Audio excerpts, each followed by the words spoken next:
हरियाणा सरकार को सूबे में 10 आईएमटी बनाने की मुहिम को पंजाब हरियाणा हाईकोर्ट से झटका लगा है।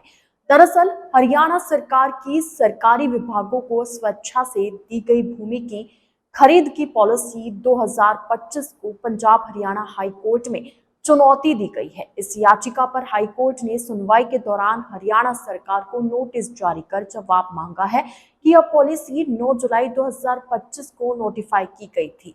जिंद जिले के अलेवा गांव निवासी किसान सुरेश कुमार ने एक याचिका दायर कर इस पॉलिसी को रद्द करने की मांग की है। प्रदेश सरकार ने विभिन्न परियोजनाओं के साथ साथ 10 आईएमटी बनाने के लिए यह जमीन अधिग्रहित करने की याचिका में आरोप लगाए कि यह नीति किसानों के हितों के खिलाफ है और इसमें पारदर्शिता की कमी है।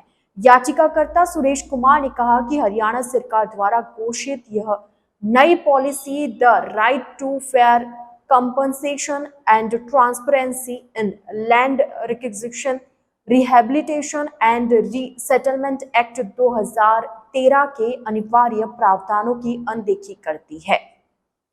उन्होंने अपनी याचिका में कहा कि यह नीति संविधान के तहत मिले मौलिक अधिकारों का उल्लंघन करती है। याचिका के अनुसार इस पॉलिसी के तहत सरकार हरियाणा में विकास कार्यों के लिए 35,500 एकड़ उपजाऊ भूमि का अधिग्रहण करने का प्रस्ताव रखती है। इसी नीति के तहत सरकार ने भूमि मालिकों से सीधे खरीद के लिए ई भूमि पोर्टल के माध्यम से आवेदन आमंत्रित किए। नीति के आलोचकों का कहना है कि यह भूमि अधिग्रहण के लिए स्थापित कानूनी प्रक्रिया का उल्लंघन है। याची के वकील हरविंदर पाल सिंह ईश्वर ने कोर्ट को बताया कि 2013 के अनुसार भूमि अधिग्रहण से पहले सामाजिक प्रभाव आकलन और ग्राम सभा के साथ परामर्श करना अनिवार्य है, लेकिन नई नीति में इन महत्वपूर्ण कदमों को छोड़ दिया गया है।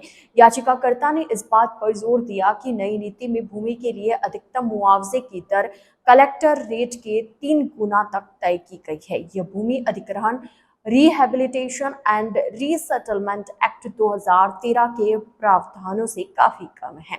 याचिका में एग्रीगेटर्स या बिचौलियों की भूमिका को भी उजागर किया गया है। पॉलिसी के अनुसार ये बिचौलिए 1% सुविधा शुल्क के हकदार होंगे। याचिकाकर्ता ने तर्क दिया कि इससे भ्रष्टाचार को बढ़ावा मिलेगा और एक ही क्षेत्र में अलग अलग भू मालिकों को अलग अलग मुआवजा मिल सकता है।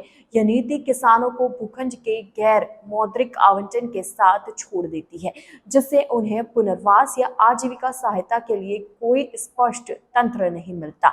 सुरेश कुमार ने अपनी याचिका में पंजाब और हरियाणा हाईकोर्ट से इस नीति को रद्द करने और सरकार को इसके तहत किसी भी तरह की कार्रवाई करने से रोकने का निर्देश देने की मांग की है।